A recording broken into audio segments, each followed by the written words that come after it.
আজ শ্যামাপ্রসাদ মুখোপাধ্যায়ের ১২৫তম জন্মবার্ষিকী। প্রতি বছরই এই ৬ই জুলাই দিনটাকে শ্যামাপ্রসাদ মুখোপাধ্যায়ের জন্মদিন উপলক্ষে পালন করে বিজেপি। কিন্তু এবছর দিনটার তাৎপর্য একেবারেই আলাদা, কারণ শ্যামাপ্রসাদের রাজ্যে এবারই প্রথম ক্ষমতা দখল করেছে তারা।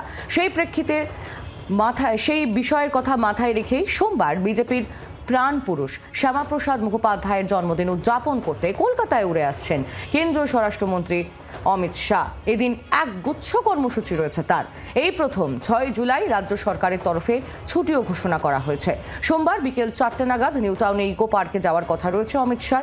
সেখানে শ্যামাপ্রসাদ মুখোপাধ্যায়ের ১২৫ ফুট লম্বা মূর্তির যে কাজ, সেই কাজের শুভ সূচনা তার হাত দিয়েই হবে। আর এরপর বিকেল ৫টা নাগাদ ভবানীপুরে শ্যামাপ্রসাদ মুখোপাধ্যায়ের যে বাড়ি, সেখানে তিনি যাবেন। তাই বুঝতেই পাচ্ছেন যে আজ সারা দিন ঠাসা কর্মসূচি কেন্দ্রীয় স্বরাষ্ট্রমন্ত্রী অমিত শাহ এবং শ্যামাপ্রসাদ মুখোপাধ্যায়ের জন্মদিবস উপলক্ষে আজ সারা রাজ্যেই নানান কর্মসূচির আয়োজন করা হয়েছে।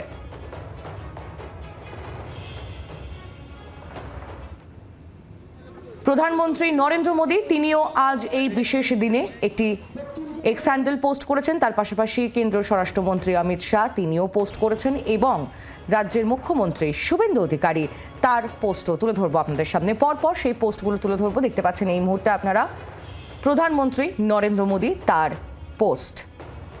শ্যামাপ্রসাদ মুখোপাধ্যায়ের জন্মজয়ন্তী উপলক্ষে তিনি শ্রদ্ধা জ্ঞাপন করেছেন। ১২৫তম জন্মজয়ন্তী উপলক্ষে অমিত শাহ তিনিও তার এক্স হ্যান্ডেলে পোস্ট করেছেন। সেই পোস্টও তুলে ধরছি আপনাদের সামনে। শ্যামাপ্রসাদ মুখোপাধ্যায়ের অবদানের কথা স্মরণ করেছেন প্রধানমন্ত্রী এবং কেন্দ্রীয় স্বরাষ্ট্রমন্ত্রী। পাশাপাশি এই মুহূর্তে মুখ্যমন্ত্রী শুভেন্দু অধিকারী তার করা পোস্ট তুলে ধরছি আপনাদের সামনে। আজ রাজ্যের বিভিন্ন প্রান্তে নানান আয়োজন এবং সব থেকে গুরুত্বপূর্ণ আজ শহর কলকাতাতেও একাধিক কর্মসূচি, এবং যে কর্মসূচিগুলোতে স্বয়ং কেন্দ্রীয় স্বরাষ্ট্রমন্ত্রী অমিত শাহ তিনি উপস্থিত থাকতে চলেছেন। সব মিলিয়ে কি আয়োজন রয়েছে সবটা জেনে নেব কমলাক্ষ ভট্টাচার্যের কাছ থেকে, আমাদের প্রতিনিধি একেবারে সরাসরি আমাদের সঙ্গে রয়েছেন। কমলাক্ষ, আজ এই বিশেষ দিনে একাধিক আয়োজন করা হয়েছে রাজ্য সরকারের তরফ থেকে, ঠিক কি কি বিষয় আজ থাকছে এবং কেন্দ্রীয় স্বরাষ্ট্রমন্ত্রী অমিত শাহ তাঁরই বা আজ সফরসূচিতে কি কি থাকছে?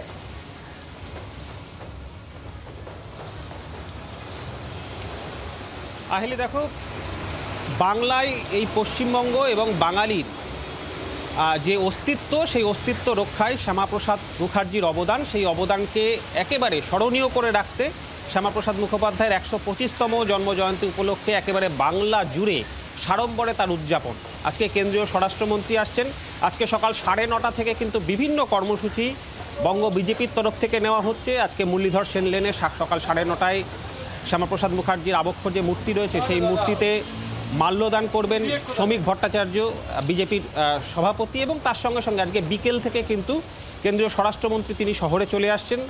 শ্যামাপ্রসাদ মুখোপাধ্যায়ের যে বাড়ি রয়েছে, সেই বাসভবন, সেখানে তিনি শ্যামাপ্রসাদ মুখার্জির মূর্তিতে মাল্যদান করবেন।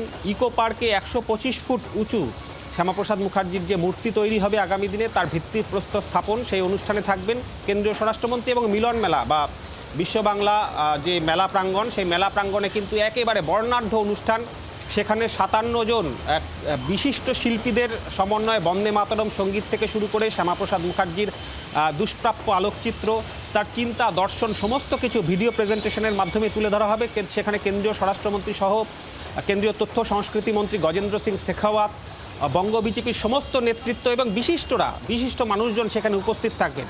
আজকে সরকারিভাবে রাজ্য সরকারের তরফ থেকে ছুটি ঘোষণা করা হয়েছে এবং তার পাশাপাশি পাঠ্যপুস্তকে শ্যামাপ্রসাদ মুখার্জির অবদান এবং তার জীবনপঞ্জি সমস্ত কিছু আগামী দিনে তুলে ধরা হবে, তেমনটাই কিন্তু রাজ্য সরকার জানিয়েছেন। এবং গোটা বাংলা জুড়ে আগামী ২ বছরের জন্য ২ বছরের কর্মসূচি নেওয়া হয়েছে এই শ্যামাপ্রসাদ মুখার্জির ১২৫তম জন্মজয়ন্তী উপলক্ষে। ২ বছর ব্যাপী কিন্তু বিভিন্ন রকম অনুষ্ঠান, সেবামূলক কাজ, রক্তদান, মূর্তি স্থাপন, বিভিন্ন জায়গায় কিন্তু বাংলা জুড়ে সেই কর্মসূচিতে বিজেপি অংশ নেবে। এমনকি দেশ জুড়েও কিন্তু এই কর্মসূচি রয়েছে। সব মিলিয়ে বাংলায় শ্যামাপ্রসাদ মুখার্জির অবদান, তাকে নতুন করে স্মরণীয় করে রাখতে, উজ্জ্বল করে রাখতে, যেহেতু শ্যামাপ্রসাদ মুখার্জি কার্যত বিস্তৃত করে রাখা হয়েছিল বাঙালির কাছে, এমন একটা ধারণা বা এমন একটা বক্তব্য রয়েছে বিজেপির, তাকে একেবারে স্মরণীয় করে রাখতে কিন্তু বর্ণাঢ্য অনুষ্ঠান বা সাড়ম্বরে উদযাপন। আহেলি, একেবারেই কমলাক্ষ, সেদিকে আমাদের দিনভর নজর থাকবে, তুমিও নজর রাখো। ধন্যবাদ তোমায় কমলাক্ষ ভট্টাচার্য, আমাদের প্রতিনিধি সরাসরি ছিলেন আমাদের সঙ্গে। এর আগে মুখ্যমন্ত্রী শুভেন্দু অধিকারী তিনি শ্যামাপ্রসাদ মুখোপাধ্যায়ের জন্মজয়ন্তী উদযাপন নিয়ে কি বলেছিলেন আপনাদের সামনে তুলে ধরবো। পাশাপাশি রাজ্যের মন্ত্রী দিলীপ ঘোষ তিনি আজ কি বলেছেন শোনাবো। पिछले क्या था, आने वाला दिन क्या होगा, वो तो बाद में है। आज जो हम भारत माता के चरण में हम लोग का आश्रय मिला है, ये पूरा श्रेय असेंबली का है, डॉक्टर श्यामा प्रसाद मुखर्जी का है। उनकी 125वां जन्म जयंती 6 तारीख है। उसको मैं मेरा दिल से नमन और वंदन करता हूं। और श्यामा प्रसाद मुखर्जी नहीं रहता तो हम लोग आज इतना भाषण देने का काम, चुनाव लड़ने का काम, जीतने का काम, राजनीति करने का काम हम लोग को मौका नहीं मिलता।